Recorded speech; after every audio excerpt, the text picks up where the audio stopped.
Standing in the sterile hallway of Phoenix Global Trade with her heart hammering against her ribs, Tina Osei was about to discover that some mistakes never really end.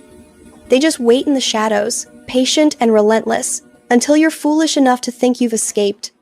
3 months earlier, Seoul's Apgujeong district had glittered like a promise wrapped in neon. The streets buzzed with life expensive. Cars, designer boutiques, and people who moved through the world as if they owned it. But beneath the glamorous surface, in a cramped basement lounge called Blue Moon, Tina wiped down sticky tables and counted the hours until closing. The air smelled of stale beer and desperation. A few stragglers occupied the corner booths, their conversations muted by exhaustion or indifference. Tina's feet ached in her worn heels, and her reflection in the bar mirror looked as tired as she felt. 28 years old, and sometimes she wondered if she'd ever stop running on empty. "Table 6 wants another round," Precious called from behind the bar, her voice tinged with sympathy. She was the only person in Seoul who knew just how close to the edge Tina was living. Tina nodded, forcing a smile as she approached the table. Her mind was already calculating. 3 months behind on rent, utilities overdue, and her landlord's threats growing more aggressive by the day. The adoption that had brought her from Nigeria to Korea as a toddler had promised a better life. Her Korean parents had loved her fiercely, but their deaths in a car accident 6 years ago had left her alone in a country that saw her as perpetually foreign. Too African for Korea, too Korean for anywhere else. "You okay?" Precious asked when Tina returned to the bar. She was wiping glasses with methodical precision, her dark eyes concerned. "Just tired," Tina lied. "Always tired. You need to stop taking on extra shifts. You're going to burn out." "Burning out requires having something left to burn," Tina said with a hollow laugh. "I'm just trying to keep the lights on." The last customers filtered out around 2 in the morning. Tina was stacking chairs when the door chimed again. She looked up, ready to say they were closed, but the words died in her throat. The man who entered wore an immaculate charcoal suit that probably cost more than Tina made in 6 months. He was older, perhaps in his 50s, with silver threading through his black hair and the kind of posture that suggested military training. Everything about him screamed danger, dressed in expensive fabric. "We're closed," Precious said, but her voice wavered. "I'm not here for a drink." The man's eyes fixed on Tina. "I'm here for Miss Osei." Tina's blood turned to ice. "Who are you?" "My name is Mr. Kwan. I represent certain business interests in the city." He withdrew a slim envelope from his jacket. "I have a proposition for you." "I'm not interested in 5,000,000 won," he interrupted. "For one night's work." The number hit Tina like a physical blow. 5,000,000 won, enough to pay her rent, clear her debts, and have something left over. It was too much money, which meant whatever he wanted was dangerous, illegal, or both. "What kind of work?" she asked, hating the hope that crept into her voice. "Serving drinks at a private event, tonight, the Celestial Tower in Cheongdam." Mr. Kwan placed the envelope on the nearest table. "Half now, half when the evening concludes. You'll be escorted home safely." "Don't!" Precious hissed, gripping Tina's arm. "You don't know these people." But Tina was already thinking about the eviction notice taped to her door, the way her stomach cramped from skipping meals to save money. She thought about her parents, who had sacrificed so much to give her opportunities, and how she was squandering them one desperate day at a time. "What time?" Tina asked. "Mr. Kwan's expression didn't change. "A car will collect you at midnight. Wear black. Be discreet." He turned toward the door, then paused. "Miss Osei, whatever you see tonight, whatever you hear, forget it the moment you leave. Your memory is not part of what we're paying for." The door closed behind him with a soft click that sounded like a cell door locking. "Tina, please," Precious begged. "This is insane. You don't know what you're walking into." Tina picked up the envelope. Inside were crisp bills that felt like both salvation and damnation. "I know I'm 3 months behind on rent. I know I'm out of options. I know I'm tired of drowning. There are other ways." "No," Tina said quietly. "There really aren't." The black sedan that arrived at midnight was silent as a hearse. Tina climbed into the back seat, her heart pounding so hard she could feel it in her throat. The driver said nothing as they glided through Seoul's late-night streets, leaving the familiar chaos of Apgujeong behind for the hushed wealth of Cheongdam. The Celestial Tower loomed against the night sky like a tombstone. Everyone in Seoul knew the stories, the luxury high-rise that had been abandoned mid-construction when the developer mysteriously disappeared. Officially, it was a monument to financial collapse, Unofficially, whispers suggested it had been claimed by something far more dangerous than bankruptcy. From the outside, the building looked dead, windows dark, construction scaffolding rusting in the rain. But as Tina was led through a service entrance, the interior transformed. Chandeliers cast golden light across marble floors, rich carpets, muffled footsteps. The air smelled of expensive cologne and even more expensive whiskey. "This way," murmured a woman in a sharp black suit, gesturing toward a service area where other servers were preparing trays. "You'll circulate on the main floor. Do not engage in conversation unless directly addressed. Do not ask questions. Do not make eye contact with the guests unless serving them. Understood?" Tina nodded, her mouth too dry for words. The main floor was a study in controlled chaos.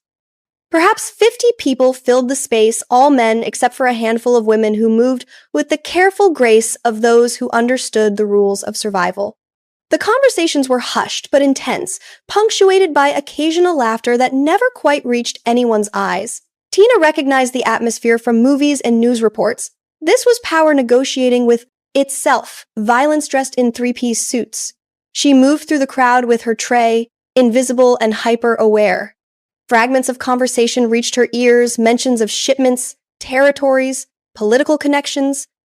Every instinct screamed at her to run, but 5 million won was 5 million won, and she'd already taken half. Then the room changed. It was subtle at first, a shift in the air pressure, conversations trailing off mid-sentence. Tina looked up and saw him. Choi Kai entered like winter itself, cold and absolute. He was younger than most of the men in the room, perhaps mid-30s, but he commanded a respect that had nothing to do with age. His face was beautiful in a dangerous way, sharp cheekbones, a mouth that looked like it had forgotten how to smile, and eyes that saw everything and forgave nothing. He wore all black, and the color suited him like a second skin. The crowd parted without being asked. Men who moments ago had carried themselves with arrogance, now bowed their heads slightly as Kai passed. He acknowledged them with the barest of nods, his attention elsewhere, scanning the room with the focus of a predator. And then his eyes found Tina. Time stuttered. She froze with her tray of empty glasses, caught in his gaze like a moth in amber. For a moment that stretched impossibly long, they simply looked at each other. His expression didn't change, but something flickered in those dark eyes. Surprise, maybe, or curiosity. Something that suggested she'd caught him as off guard as he'd caught her. Then someone spoke to him, and the moment broke. Kai turned away, and Tina remembered to breathe. She spent the next hour trying to become invisible, but she felt his attention like heat against her skin. Twice more, their eyes met across the room, and each time sent electricity down her spine. This was dangerous. This was insane. This was exactly the kind of thing that destroyed lives. Near midnight, Tina stepped onto the rooftop terrace for air. The city sprawled below, a sea of lights that made her feel small and lost. She gripped the railing, trying to steady her racing heart. Beautiful, isn't it? She spun around. Kai stood in the doorway, backlit by the golden light from inside. Up close, he was even more devastating, tall and lean, with the kind of presence that bent the world around him. "I'm sorry." Tina stammered. "I didn't mean to. I can go back inside." "Stay." It wasn't a request, but it wasn't quite a command either. He moved to stand beside her at the railing, maintaining careful distance. "You're new. This is my first night. I can tell. You look terrified. Should I be?" The corner of his mouth lifted, not quite a smile, but close. "Probably. What's your name?" "Tina." "Tina Osei. Korean name with an African surname. Interesting. Adopted," she said shortly. "I'm Nigerian by birth, Korean by paperwork. And which one do you feel?" The question surprised her. Most people didn't ask, and if they did, they didn't really want an honest answer. Neither. Both. "I don't know anymore." Kai turned to look at her fully, and his expression had shifted into something almost human. "I understand that feeling, being caught between worlds, not quite belonging anywhere." "You?" She couldn't keep the skepticism from her voice. "You look like you own every world you walk into." "Owning something and belonging in it are very different things," he said quietly. Then, as if catching himself being too honest, his expression shuddered again. "Why are you here, Tina Osei?" "Money." "Same reason most people do things they shouldn't. Honest. I appreciate that." He studied her for a long moment. "You should leave Seoul." This isn't a safe city for people like you. People like me? People who still have something to lose. The words hung between them, heavy with implication, with a raised phoenix emblem in gold. No words, no explanation. Tina dressed quickly, her hands shaking. What had she done? She'd slept with a man who was clearly dangerous, a man whose name alone had made the entire party fall silent. She'd crossed a line she could never uncross, and now she had to live with the consequences. She fled the penthouse like a ghost fleeing dawn. The next 2 weeks passed in a haze of anxiety. Tina returned to Blue Moon, threw herself into work, and tried to convince herself that night had been an aberration, a fever dream that would fade with time.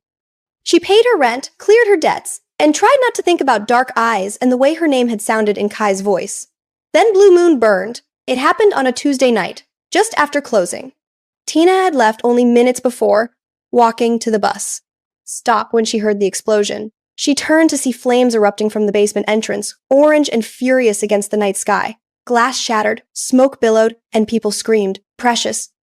God, was Precious still inside? Tina ran back, but hands grabbed her, held her back. Fire trucks arrived, sirens wailing. Later, she learned that Precious had left early, that no one had died, but the message was clear. This wasn't an accident. This was a warning. That night, huddled in her apartment with the lights off, Tina discovered she was pregnant.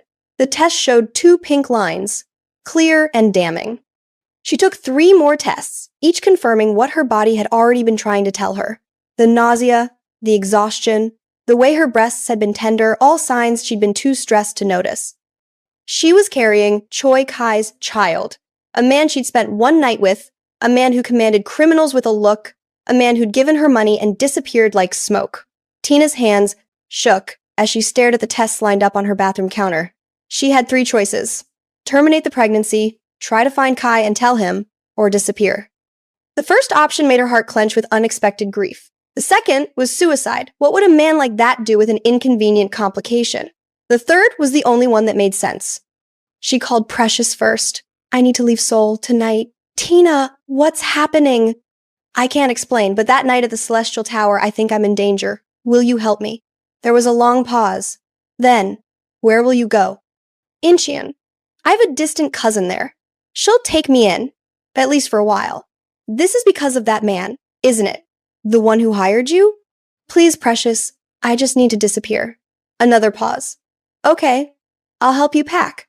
By dawn, Tina was on a bus to Incheon with everything she owned in 2 suitcases. She watched Seoul disappear through the rear window, the city that had given her everything and taken it all back. She pressed a hand to her still flat stomach and made a promise. Whatever it took, she would protect this child. She would give them the life she'd always dreamed of. She had no idea there were 2 of them. Incheon was a different kind of survival. Tina's cousin, Eunji, lived in a cramped apartment near the port and worked 2 jobs herself. She gave Tina a corner of her living room and asked no questions, for which Tina was desperately grateful. Finding work while obviously pregnant proved nearly impossible. Employers took one look at her growing belly and suddenly had no positions available. The discrimination was subtle but relentless. Finally, she found work at a small fish market, cleaning and filleting for cash under the table. The pregnancy was difficult. Tina was sick constantly, her body struggling with twins she didn't know she was carrying until the ultrasound. The technician's surprise, "Oh, there are 2, had sent Tina into a panic. Attacks so severe they'd almost admitted her. Twins! She was going to have twins. Alone. But when Senna and Juna were born on a rainy September morning, tiny and perfect and utterly dependent, Tina felt something shift in her chest. Love fierce and protective and all-consuming. These girls were hers. They were beautiful, with her dark skin and their father's sharp features, and she would die before she let anything hurt them. The years that followed were brutal. Tina worked constantly cleaning offices at night, waitressing during the day, sometimes watching her daughters sleep for 5 minutes before rushing to the next job. Senna and Juna grew up in daycare centers and with babysitters, and the guilt gnawed at Tina constantly. But she was building something. Savings, stability, a future. She never told them about their father. How could she? What would she say? That she'd spent one reckless night with a dangerous man and they were the consequence? that their father was likely a criminal who commanded fear with a look. Instead, she told them fairy tales. She told them their daddy was a prince from a faraway kingdom who had loved their mother very much but had to stay in his kingdom.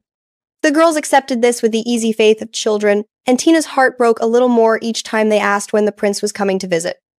By the time the twins turned 5, Tina had saved enough money and built enough of a resume to apply for better positions.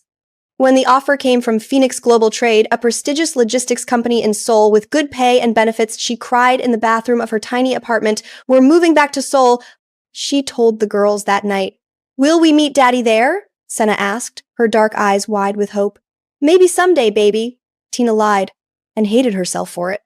Seoul had changed, and stayed exactly the same. The streets of Apgujeong still glittered with expensive promise. The coffee shop where Tina bought her morning coffee now charged twice what it had 5 years ago. But underneath, the bones of the city were unchanged, still ambitious, still ruthless, still beautiful in its cruelty. Tina found a small apartment in a decent neighborhood, enrolled the girls in a good school, and started her first day at Phoenix Global Trade with cautious optimism. The company occupied a sleek glass tower in Gangnam, all modern architecture and corporate professionalism. Her orientation was efficient and impersonal. Here's your desk, here's your login, here's the break room. You'll meet Director Choi tomorrow, her supervisor said. He likes to personally welcome all new hires in administrative roles. Tina nodded, only half listening.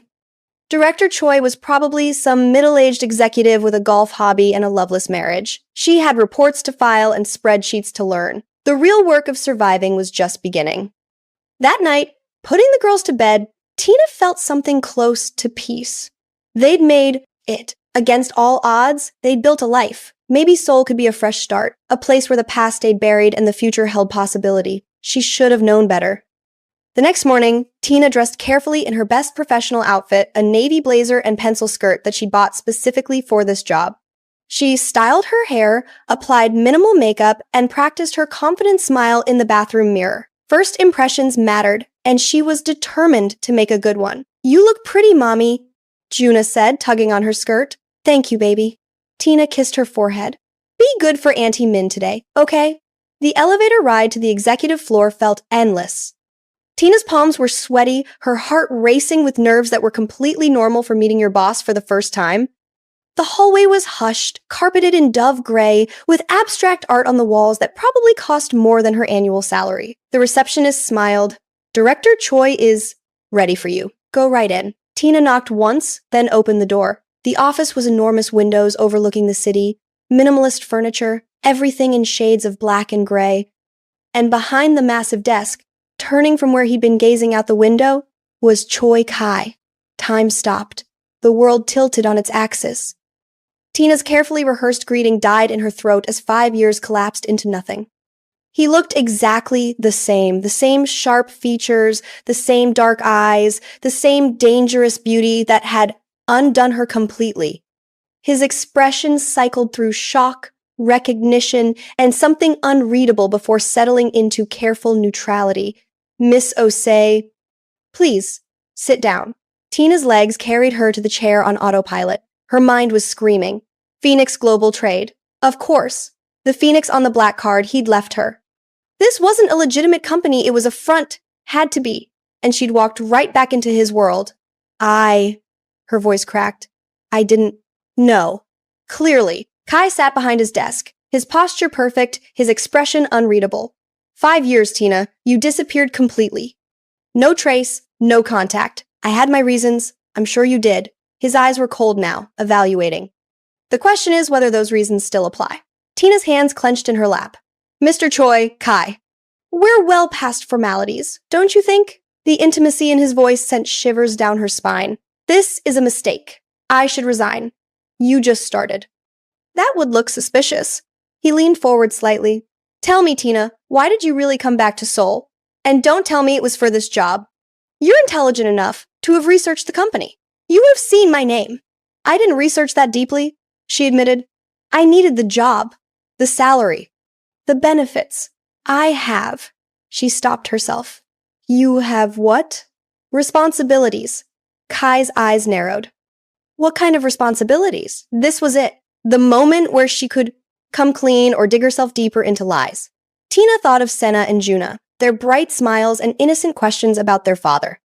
She thought of what a man like Kai would do if he knew the truth. Student loans, she lied. Debts. The usual. He studied her for a long moment, and Tina had the terrible feeling he knew she wasn't telling the truth. Well, Miss Oze, welcome to Phoenix Global Trade. I expect excellent work from all my employees. Don't disappoint me. I won't. Good. You're dismissed. Tina stood on shaking legs, heading for the door. She was reaching for the handle when Kai spoke again. Tina. She froze but didn't turn around. I know about the twins. Her blood turned to ice. Slowly, she turned to face him. What? Kai stood, moving around his desk with predatory grace. Did you really think you could hide from me? I've had people watching you since you arrived in Incheon.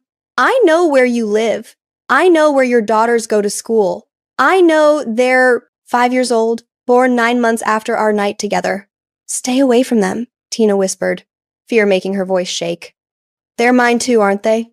He was close now. Too close. Sina and Juna. Beautiful names. They have your eyes.